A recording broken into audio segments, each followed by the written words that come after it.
à tous, petite présentation du deck, donc la boutique Magic Rush. Donc vous pouvez trouver la plupart des decks en tapant MRM Deck sur eBay. Donc il y en a pas mal maintenant, il commence à y en avoir un petit paquet. Ici on va présenter le deck Slivoid rouge-vert. Donc c'est un deck budget, hein. On est sur des cartes qui coûtent pas très cher. Donc c'est un petit deck qui est relativement simple à jouer et qui permet de se baser sur l'archétype Slivoid et donc de booster toutes nos bêtes avec tous les Slivos qu'on possède, associé à un petit panel de tricks de combat qui permettent de les booster ou de les sauver. Alors on va commencer. Donc le premier Slivo, c'est tout simple, c'est un Slivoid prédatoire, donc il donne +1/+1 au Slivoid, suivi par son cousin le Slivoid musclé qui fait la même chose mais qui fait tous les Slivoids.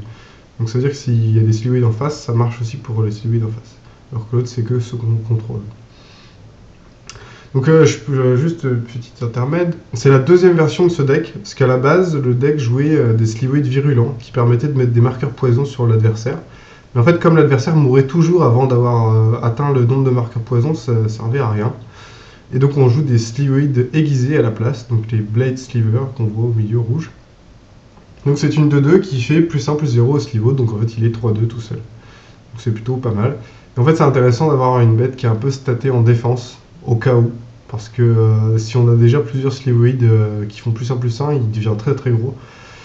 Donc c'est sympa. Et enfin le Slivoid mégantique, donc le vrai papa Slivo qui donne +3/+3 au Slivo qu'on contrôle. Donc il est 6/6 pour 6, donc c'est plutôt conséquent. Donc voilà, donc ça c'est les premiers Slivos qui vont permettre de donner des stats à nos bêtes. Donc ils sont toujours statés correctement. Ensuite on a une rare qui s'appelle le Géniteur Slivoid, donc Brood Sliver. Donc lui il est 3/3 pour 5, donc il est assez cher à jouer. Mais il dit que quand un Slivoid fait des dégâts à un adversaire, on met un jeton Slivoid 1 en jeu. Incolore. Ouais, colorless. Donc c'est plutôt fort. Donc associé à ce petit bestiaire initial, nous allons maintenant donner des capacités à nos Slivoids. Comme par exemple l'initiative. Donc déjà ça va commencer à être un peu plus chiant pour l'adversaire pour gérer nos bêtes. Puis ensuite avec le Slivoid à deux têtes, donc ça c'est le Slivoid frappeur, Striking Sliver. Ensuite avec le Two-Headed Sliver, donc le Slivoid à deux têtes, on va donner la menace. Donc nos Slivoids ne peuvent être bloqués que par 2 bêtes ou plus. Donc ça va commencer à être très très fort, surtout si on a un peu de board, parce qu'on va pouvoir surround beaucoup plus vite. Ensuite on va jouer le Slivoid à piquant, donc en x4, le Slivoid à deux têtes c'est x4, Striking Sliver c'est x4, donc Brood Sliver c'est x2, Mégantic x2, Blade Sliver x2, Muscle x2, Predator x4. Donc le Slivoid à piquant, Spined Sliver, il va dire que à chaque fois qu'une créature est bloquée, il va gagner +1/+1. Et ça marche pour chaque créature qui le bloque. Donc quand on a la menace et qu'on est bloqué, on va être obligé d'être bloqué par 2 bêtes, notre Slivoid va gagner +2/+2. Et donc cette créature-là, elle est 2-2 sans rien, 2-2 juste pour 2. Mais si elle a la menace, elle va devenir 4-4 en étant bloquée, et donc on va souvent pouvoir commencer à faire des trades très intéressants. Et enfin, évidemment, parce que on joue quand même un deck simple, mais on va pas se priver de faire un combo qui est assez dégueulasse, on va donner le contact mortel à nos Slivoids. Ainsi, avec la menace et l'initiative, ça va commencer à faire des gros problèmes en termes de défense. Et en fait on roule sur l'ennemi quoi, quand on commence à sortir pas mal de Slivos.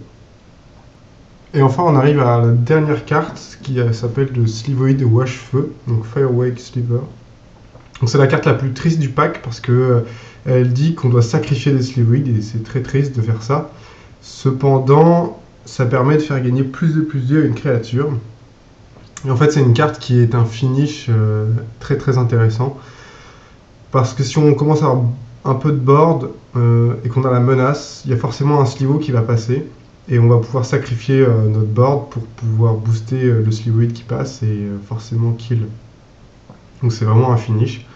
Donc c'est comme une possibilité qu'on prend, même si c'est un Slivo qui est assez faible parce qu'il est 1-1 pour 3. Mais c'est une possibilité pour passer derrière les lignes de défense qui n'est pas négligeable, donc on va quand même l'utiliser. Et on va maintenant passer aux sortilèges qui vont permettre de booster nos Slivos. Voyons. Donc on joue des vignes de Vastebois, Vine of Westwood.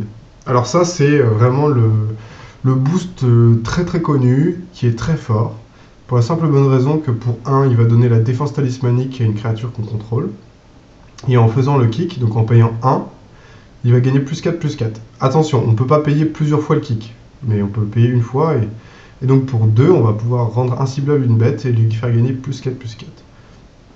Donc ce sort là est très fort, on va le jouer en x4, pour la simple bonne raison que ça va permettre de sustain vraiment notre jeu et de pouvoir parer un grand nombre d'anti-bêtes. Associé à ça, on va jouer des Predator Strike, donc c'est la carte à droite, donc c'est tout simple, ça fait +3/+3 et piétinement. Donc ça va vraiment permettre de sauver nos bêtes pendant les combats, d'atteindre le létal s'il y a besoin, parce que sur un Megantic Sliver, si on est bloqué par une 1-1, on va pouvoir mettre vraiment beaucoup de points de dégâts supplémentaires en passant à la défense, donc c'est une possibilité non négligeable. Et si on est vraiment en early, et que par exemple on faisait juste un Striking Sliver et un Spined Sliver par exemple, si on est bloqué, on va pouvoir tuer la bête, faire des points de dégâts, sauver nos bêtes. Donc ça peut être très intéressant. Et comme on joue vraiment potentiellement avec la menace, ça peut souvent être 2 pour 1 plus des dégâts. C'est-à-dire qu'on va pouvoir sauver une bête qui est double bloc, tuer les 2 bloqueurs et garder notre bête. Et on va vraiment avoir plus de créatures que l'adversaire assez vite. Étant donné que nos synergies sont vraiment absurdes. Donc ça va être fort. Ensuite, j'ai rajouté donc 2 Hunger of the All Pack. Donc c'est fin de la Hurlemeute. Donc ça c'est un tricks de combat qui va être différent, on va dire. On peut mettre un marqueur +1/+1 sur une bête. Bon, voilà, pour 1. Donc c'est un effet qui n'est pas non plus négligeable. Mais c'est surtout le morbide. Donc on va pouvoir mettre 3 marqueurs +1/+1 sur une bête.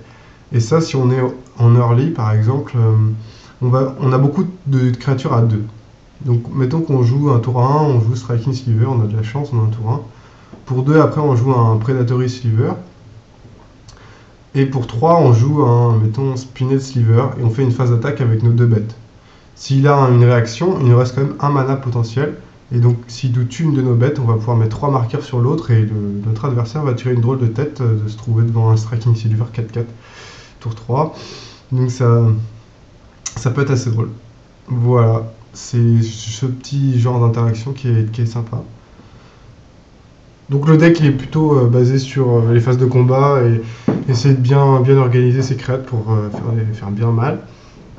On bénéficie de capacités très intéressantes et le combo initiative plus de contact mortel c'est fort. Et on peut mettre la pression avec les spoilers, enfin les cartes rares, entre Mégantic, donc là ça devient très compliqué pour l'adversaire, et même le Slivoid Geniteur, ça permet quand même de forcer le bloc. Et ça coûte très cher à l'adversaire en général de forcer le bloc. Donc il y a des moyens de pression qui sont pas du tout négligeables, et ça fait des interactions sympas.